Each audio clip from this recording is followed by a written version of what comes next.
What's going on, everybody? Welcome back to the channel. Hope all is good wherever you are.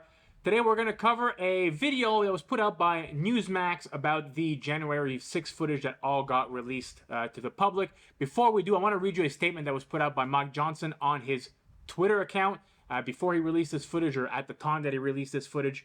To restore America's trust and faith in their government, we must have transparency. This is another step towards keeping the promises I made when I was elected to be your speaker. Now let's watch the video. Dates that occupy not only a place on our calendars, but a place in our collective memory. December 7th, 1941. September 11th, 2001. And January 6th, 2021. So that's actually not true. It's not even close, actually. It wasn't a violent insurrection, and it looks like there was more and more cattywampus afoot than partisan, morally bankrupt January 6th committee led us to believe. Well, we go undercover as Antifa in a crowd, so can you put that back in? All right, thank you so much. Yep, it feels better. Did you guys get sprayed? Well, also, here is one of the people arrested at the Capitol that apparently wasn't actually being arrested. They walked him to the door very nicely, took the cuffs off, fist bumped him, and let him go on his merry way. You know what was interesting, though, about that last exchange with him? Normally, when somebody is arrested, the first thing the cops do is they strip any face cover off the subject to identify him. Maybe take the helmet off, but they didn't do that. They left it on. Why? I got a few guesses myself.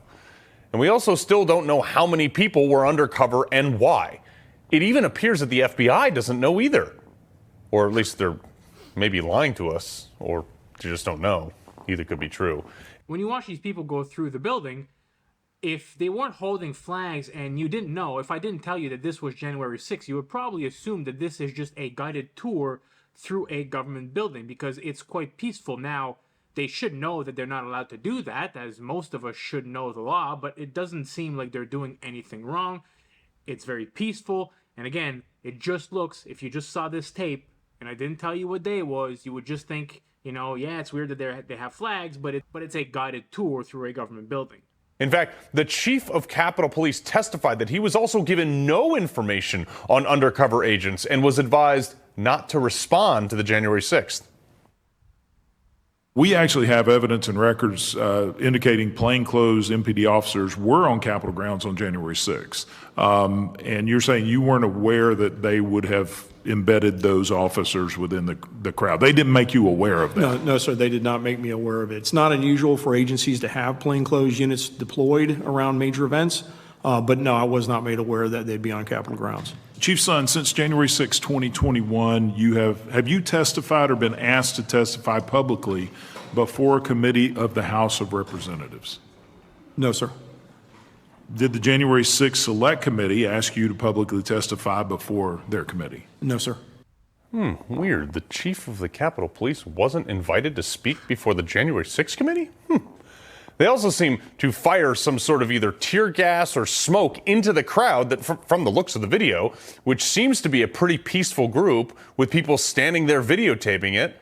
This begs the question, what came first, the tear gas or the pandemonium? Did one cause the other? We'll see. But I can tell you one thing. This level of force was not used the other day against the pro-Hamas demonstrators or at the White House. It was unbelievable. So why was it used here at January 6th? The other thing we're now seeing from these videos is that it's very little confrontation with the police, if any, is shown. So far, there doesn't seem to be anything more than a respectful interaction with the fuzz, and the crowd turns around when they were asked to leave. 3 years it took him to release all this stuff, and as you can see, there's nothing there. It's not the government's job to decide what information we need to know. Now, we seem to think that's their job because that's the norm, that's what they do. Transparency, though, should be the norm, not the exception.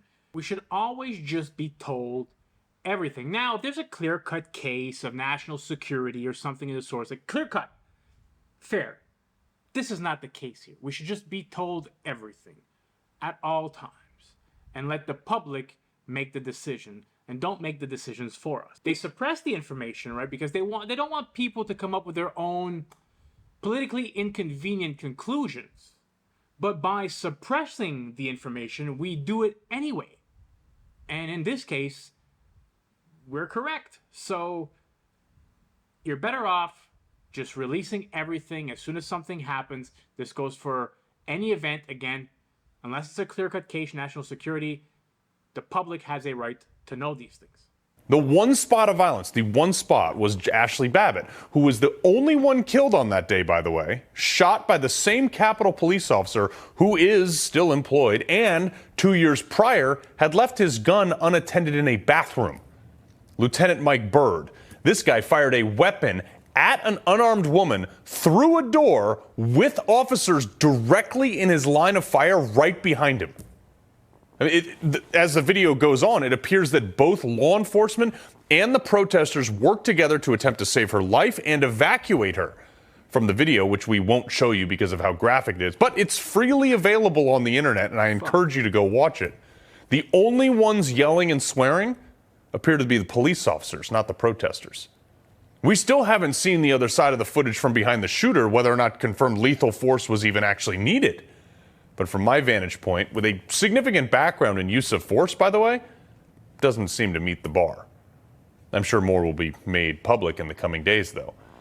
But the real question is, why was this never released under McCarthy?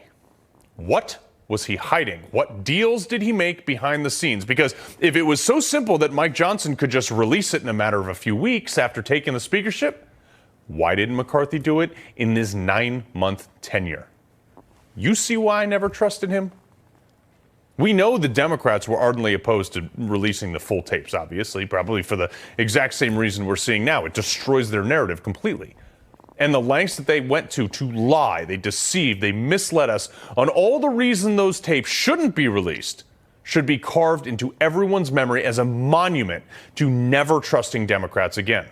We can see how easily it is to control a narrative when you control the presidency, when you control legislation, and especially when a lot of these big, massive legacy media corporations are very left-leaning, and they're all owned by, 3 or 4 massive left-leaning corporations. It makes it a lot easier for you to control what you want the public to know. But you can see all these tapes that were released. They're on Twitter. Thankfully, Twitter is a free speech platform. Thanks, Elon Musk. And guys, if you like these videos, please, before we get back to it, consider subscribing and leave a thumbs up. It would really help a brother out. Let's get back to it. Donald Trump participated in each substantially and personally. He oversaw or directed the activity of those involved. I want to be very clear. Those who perform these reprehensible acts cannot be called protesters. No, these were rioters and insurrectionists, goons and thugs, domestic terrorists. On January 6th, Trump knew the crowd was angry. He knew the crowd was armed. He sent them to the Capitol anyway. We know the truth. You might imagine that our founders would have been shocked to learn that an American president would one day come to embrace and excuse political violence against our own institutions, or knowingly send an armed mob to attack the Capitol to usurp the will of the people. Jamie Raskin went on to say that we can't release the tapes because it'll expose, intricate workings and the schematics of the Capitol building. Nice try, Jamie. You can go online and see a map of the Capitol. Hell, you can schedule a tour of the halls yourself. It was all a ploy to make Trump out to be the bad guy in an attempt to keep him from running for the White House again. We're seeing this in multiple states where they're trying to get him off the ballot, using it as if he was convicted. He wasn't even charged. But they conveniently always leave this part out. I know that everyone here will soon be marching over to the Capitol building to peacefully and patriotically make your voices heard. There have been more than 1,069 defendants charged. Sure, some people did some really stupid stuff that day. Not discounting that. But not 1,000 people, but some. I've reviewed as much of this video as I can since they started releasing it. And all it has done is counter the left's narrative. But the one thing that is absent right now, more than anything, is the footage and proof that there were 1,000 people attempting an insurrection. Because you know if there was, all these left-leaning groups would have been putting it on the front page right now, but it's not. It was very clearly not an insurrection. And you know, from what I expect from Mike Johnson, haul every member of the January 6th committee, the FBI, the Capitol Police, everyone in front of Congress under oath and find out what they knew and when they knew it. Juxtapose every second of testimony against these tapes and get to the actual truth. Because if we don't make an example out of all the bad actors, they're going to continue to wield the power of government, who threw what is becoming increasingly apparent, innocent people in jail. And this has got to stop right now. So you see, there was no need of 3 years of investigations or 3 years of hearings. And in many cases, a lot of people have decades of jail time. You know, they're walking through these buildings, fist bumping the officers. This was just pretty much like a way to trap them, because a lot of these people, look, listen, if you're naive and you don't know that you're not allowed to just walk through the Capitol building, you would do that. And in this case, the cops are just standing there looking at them. So they would think, well, okay, well, we're allowed to do this. But that's not the case. You have to know these things. But really, this is so mild. It didn't warrant, again, 3 years of investigation and hearings and decades of jail time for a lot of these people. The biggest crime a lot of these people committed was just not knowing that they were not allowed to walk through the Capitol building. That's it. This was not an insurrection. And thank God that now, finally, all this footage has been let out. So thank you, Mr. Mike Johnson. Hope you enjoyed this video, everybody. Smash that thumbs up button if you did. Peace out, everybody. I'll catch you all in the next one.